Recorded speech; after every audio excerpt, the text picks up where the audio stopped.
Olá pessoal, vamos falar sobre lei de cosseno então. Lei de cosseno. Gente, você vai pegar literaturas que vão fazer mais de uma fórmula, mas é uma só, tá? Você tem que saber isso aqui, ó. Ela é um pouco grande, né? Mas ela começa com Pitágoras. Então você começa escrevendo Pitágoras. Beleza. E nós vamos subtrair duas vezes o B pelo C, duas vezes BC, e como chama a lei de cosseno, né, gente? Vezes o cosseno do ângulo θ. Isso é a lei de cosseno.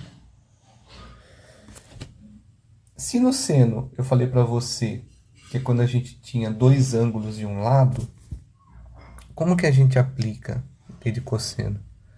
Quando eu tenho dois lados de um ângulo. Então, por exemplo, ABC, e eu sei que esse ângulo aqui é 30 graus. E aqui valesse 2, aqui 4, e eu quero chegar no A, né? Na distância BC, que é o Azinho aqui oposto ao vértice A. Então a gente vai aplicar a lei de cosseno e nós vamos achar essa aqui, porque a gente tem o Bzinho, ó, oposto ao B, o 4 é o Bzinho, e oposto ao C é o Czinho.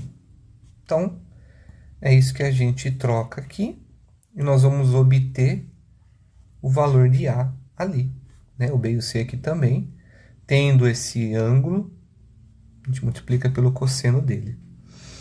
Tá.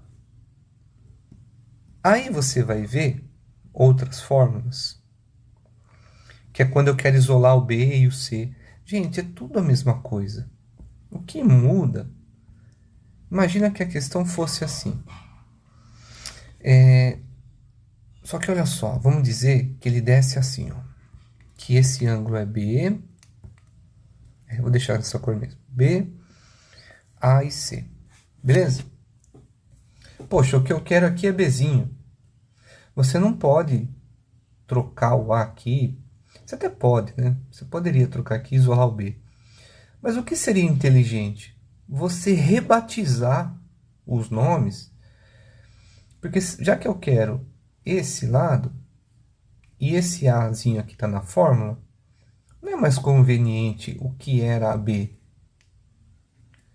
chamar de A para calcular A na fórmula ali direto? E aqui tanto faz chamar de B e C ali, ou de C e B, porque trocar a ordem deles aqui, ó, não inverte nada no resultado final, né? Isso aí pode ser interessante para você se organizar na hora de fazer a conta. Eu concordo que não é. É uma fórmula que às vezes dá um pouco de trabalho de gravar, né?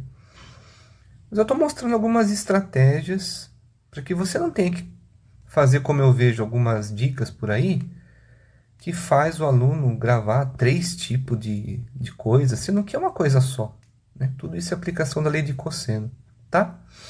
Bom, a parte teórica aqui, né? Vamos fazer um exemplo, que é sempre melhor, né? Ele dá ou você cai pelo problema numa situação de triângulo, onde você tem um ângulo e dois lados, ó. E o que você quer? Calcular o lado oposto a esse ângulo A. Lei de cosseno. Vamos lá? Dois lados, um ângulo, lei de cosseno. Eu vou escrever ela aqui.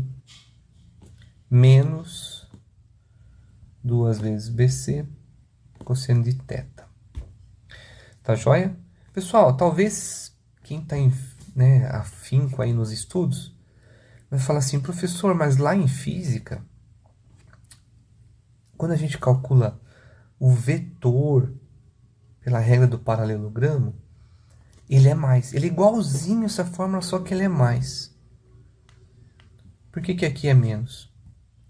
Porque lá é um vetor, é a interação entre o 5 e 8 que resulta num vetor desse tamanho. Por que que aqui o sinal é menos? Porque essa parte aqui, pensa dessa maneira, tá? Tô falando bem grosseiramente.